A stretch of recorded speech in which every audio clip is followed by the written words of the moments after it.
Bismillah, assalamualaikum warahmatullahi wabarakatuh. Innal hamdalillah nahmaduhu wa nasta'in wa nastaghfiruh wa na'udzu billahi min syururi anfusina wa sayyiati a'malina may yahdihillahu fala mudhillalah wa may yudlil fala hadiyalah. Asyhadu an la ilaha illallah wa asyhadu anna Muhammadan 'abduhu wa rasuluh la nabiyya wa la rasula ba'da. Segala puji hanya milik Allah Subhanahu wa taala yang telah menyampaikan kita kepada bulan suci Ramadan ini sehingga kita dapat berpuasa di bulan ini. Semoga amal ibadah kita, puasa kita, tarawih kita, doa kita semuanya diterima oleh Allah Subhanahu wa taala. Amin ya rabbal alamin. Kemudian salawat serta salam kita panjatkan kepada baginda Nabi kita Muhammad sallallahu alaihi wasallam. Para santri yang semoga dimuliakan oleh Allah Subhanahu wa taala, insyaallah pada video kali ini kita akan sedikit membahas tentang tafsir surat Al-Kafirun. Nah, surat Al-Kafirun ini diambil dari ayat pertama dalam surat ini, yaitu Qul ya ayyuhal kafirun. Katakanlah wahai Muhammad, wahai orang-orang kafir. Al-Kafirun di sini berarti yaitu orang-orang kafir. Dan Al-Kafirun sendiri dan surat Al-Kafirun sendiri ini memiliki 3 nama. Nama yang pertama yaitu nama Al-Kafirun, kemudian yang kedua adalah Qul ya ayyuhal kafirun, dan yang ketiga adalah Al-Ikhlas. Adapun maksud Al-Ikhlas di sini adalah yaitu berkaitan tentang mengikhlaskan ibadah kita hanya untuk Allah Subhanahu wa taala. Karena sebagaimana yang kita ketahui bahwasanya kezaliman terbesar yang dilakukan oleh manusia adalah kesyirikan, yaitu menyekutukan Allah Subhanahu wa taala di dalam beribadah. Dan Allah Subhanahu wa taala juga berfirman, "Inna syirka ladzulmun adzim," sesungguhnya kesyirikan adalah kezaliman yang sangat besar. Dan dalam surat lain juga Allah Subhanahu wa taala itu berfirman tentang keadaan mereka tatkala di hari akhir ntar. Allah Subhanahu wa taala berfirman, "Innal ladzina kafaru min ahlil kitabi wal musyrikin." Sesungguhnya orang-orang kafir dan dari ahli kitab dan kaum musyrikin fi nari jahannam, mereka itu berada di dalam neraka jahannam, khalidina fiha, dan mereka itu kekal di dalamnya, ulaika hum syarrul bariyah, mereka itulah seburuk-buruk makhluk. Dan para santri semoga dimuliakan oleh Subhanahu wa taala, di antara sebab turunnya surat ini adalah tatkala orang kafir di sana sudah mulai bosan dengan dakwah Nabi sallallahu alaihi wasallam, sehingga mereka menawarkan kepada Nabi wanita, menawarkan kepada Nabi jabatan dan yang lain-lain. Akan tetapi Nabi sallallahu alaihi wasallam menolak itu semua, sehingga sampai kepada mereka ide, dan mereka memiliki ide yaitu wahai Muhammad, gimana kalau misalkan kita menyembah Tuhanmu 1 tahun dan kamu juga menyembah Tuhanku 1 tahun. Dan jelas Nabi pun menolak ajakan mereka dan turunlah surat ini. Kita masuk ke dalam tafsirnya. Bismillahirrahmanirrahim. Qul ya ayyuhal kafirun. Katakanlah wahai Muhammad sallallahu alaihi wasallam, wahai orang-orang kafir. Al-kafirun di sini adalah khitab yang penuh dengan keburukan. Di antara artinya adalah selain mereka itu orang-orang kafir, al-kafirun juga disebut juga dengan, bisa juga diartikan dengan para pembangkang. Kemudian la a'budu ma ta'budun. Aku tidak menyembah apa yang kalian sembah.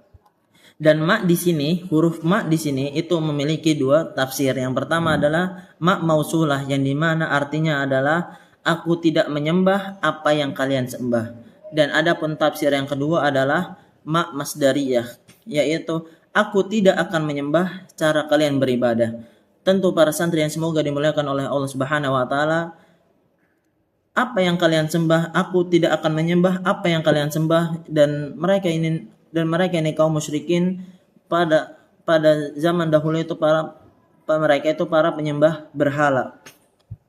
Ya, sebagian mereka ada yang menyembah berhala, sebagian mereka ada yang menyembah pohon, sebagian mereka ada yang menyembah matahari dan yang lain-lain. Kemudian adapun masdariyah, aku tidak akan menyembah dengan cara kalian beribadah. Tentu cara mereka pun, cara kaum musyrikin pun dalam beribadah itu salah. Mereka menyekutukan Allah Subhanahu wa taala di dalam beribadah mereka. Kemudian wala antum abiduna ma a'bud. Kamu juga bukan penyembah apa yang kamu sembah. Dan kamu juga bukan penyembah apa yang aku sembah. Wala ana abidum ma abadtum. Dan aku juga tidak pernah menjadi penyembah apa yang kamu sembah. Wala antum abiduna ma a'bud. Dan kamu juga tidak pernah pula menjadi penyembah apa yang aku sembah. Nah, dan disebutkan oleh para ulama di antara faedah pengulangan ayat tersebut adalah yaitu penekanan sekaligus penegasan kepada kaum musyrikin bahwasanya kita yaitu Nabi Muhammad itu tidak akan pernah menjadi penyembah mereka dan mereka pun tidak akan pernah menjadi penyembah kami. Dan itulah yang namanya toleransi. Jadi toleransi itu memiliki batasan ya, bukan kita menjadi pengikut mereka, bukan juga mereka menjadi pengikut kita, akan tetapi kita membiarkan saja mereka itu beribadah dengan cara mereka, dengan Tuhan mereka, dan mereka pun membiarkan kita menyembah Allah Subhanahu wa taala. Dan itu namanya adalah toleransi.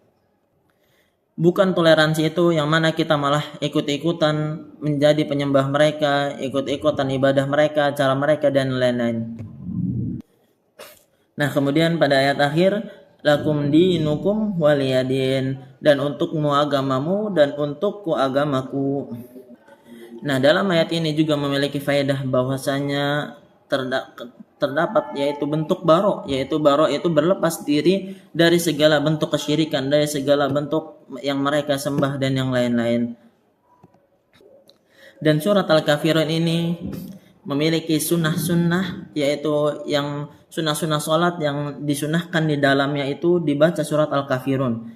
Yang pertama adalah sholat witir, kemudian sebelum tidur, kemudian 2 qobliyah subuh, dan 2 rakaat setelah tawaf. Dan keempat ini adalah sunnah-sunnah yang dimana di dalamnya disunnahkan untuk membaca surat Al-Kafirun.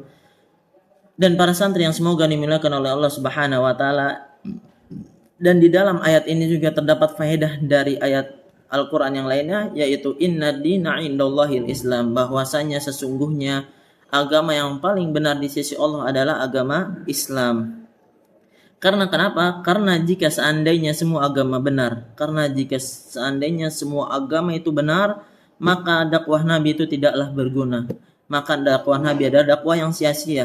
Nabi tidak ada pekerjaan berdakwah sampai diusir oleh masyarakatnya, sampai ditimpuki, sampai dicelakai, maka semua itu tidak ada gunanya. Akan tetapi dibantah dengan ayat ini, inna dina indallahil Islam, karena sesungguhnya agama yang benar di sisi Allah adalah agama Islam.